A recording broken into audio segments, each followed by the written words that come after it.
Hello everybody and welcome back to my YouTube channel. Today's video is all about Therian mask ideas and inspiration for how to make your very own Therian style masks. So first and foremost, these masks are not just for Therians. The reason I refer to them as Therian masks is just because Therians kind of came up with this style.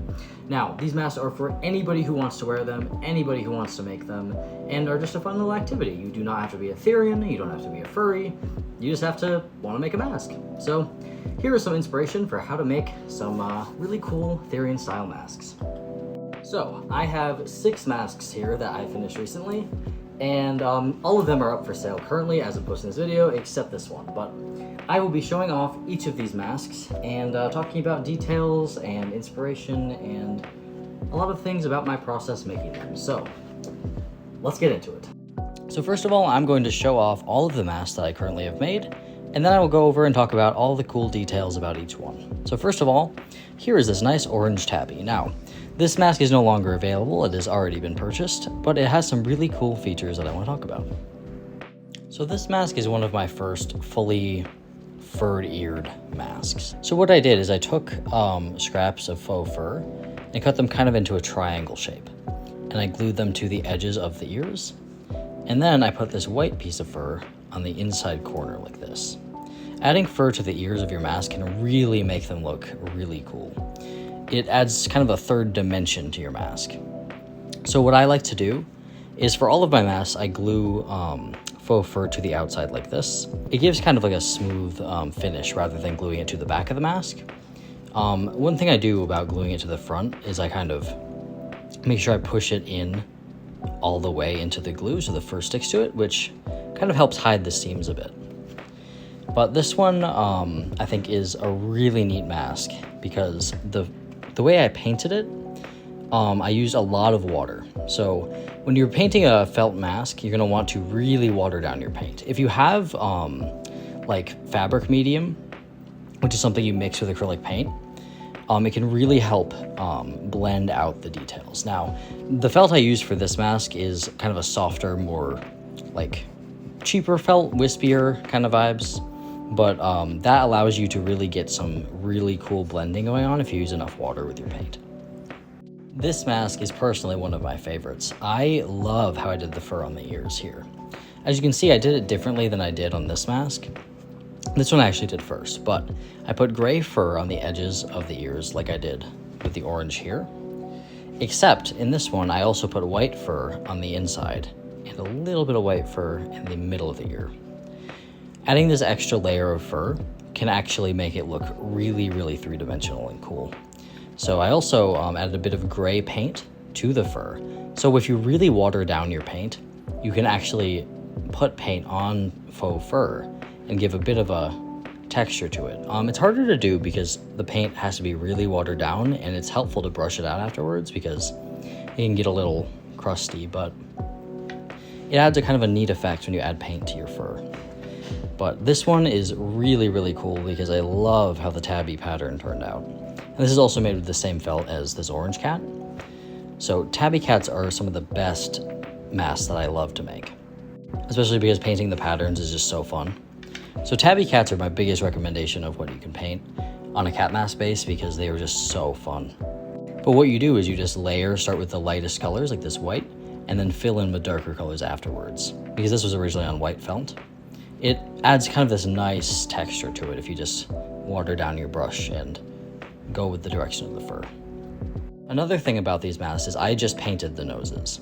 I didn't add any noses, I just painted directly onto the cat mask. And what I did is I painted kind of a black outline and then went in with the pink and then touched it up afterwards. And that really made a kind of a neat nose, I think, for this mask. Another thing you can do with your masks is kind of do a simple pattern. This is a different kind of felt. This is a rougher, thicker felt, so the paint actually gives a very different texture. So this texture is kind of more rough, but you can actually use that rough texture to your advantage if you make kind of a little bit of lighter details on top of it. So since this was black felt, I painted white on top of it, and it didn't really show up as well, so I did a bunch of layers, and then added tinier sections that are like have more layers, which gives kind of a 3D effect onto the felt.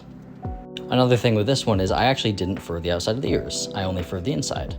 which is another cool way to make your ears look neat. See, there's a bunch of different ways.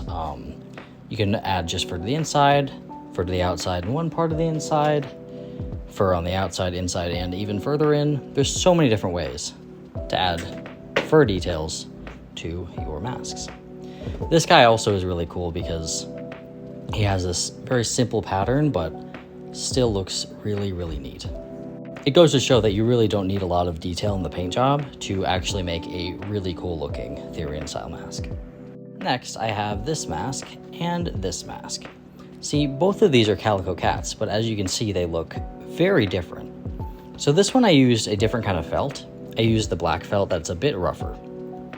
This gives a bit of a texture to it that a lot of people seem to not like when it comes to felted masks, because it just is a rougher, kind of harder to work with material, but it also can give a lot of detail to the design if you use this kind of felt. Another idea is to kind of make an eye that's a different color.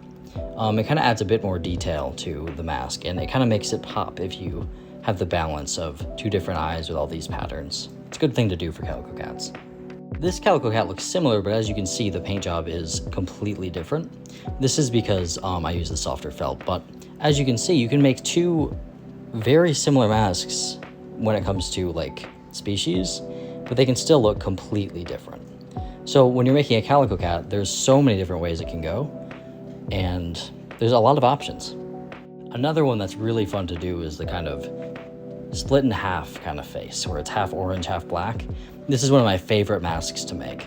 I love making the split in half ones, but there's, this one also used the white felt. I just painted this entire half black, but adding the detail to the mask can really make it pop. As you can see, this one also has furred ears, but these are the same furred ears as one of the previous masks I made. But as you can see, the Calicos, this one only has white tufts on the inside, and this one has tufts on the inside and on the outside. So there's so many different ways to make the ears. Another tip is to line the back of your mask. So similar to how you felt the front of it, if you do the same thing to the back of it, I used fleece for this, it creates a much more comfortable mask. I also upgraded the elastic to a thicker one, just so that it fits on the mask better and is more durable. But sewing your strap in place is also a really good idea so that it doesn't come unattached. But I love making these masks. And there you have it. Here are all the masks all together, and hopefully they can give you some inspiration for how to make your own. If you would like to purchase any of these masks, they are up on my Etsy, Birdie Dog Shop, except this guy. This guy already sold. If you found inspiration from this video, or liked looking at these masks, make sure to hit that subscribe button and follow along for more cool mask making content. Let me know in the comments what your favorite mask was, and if you were inspired by this video. Thank you so much for watching, and I will see you next time.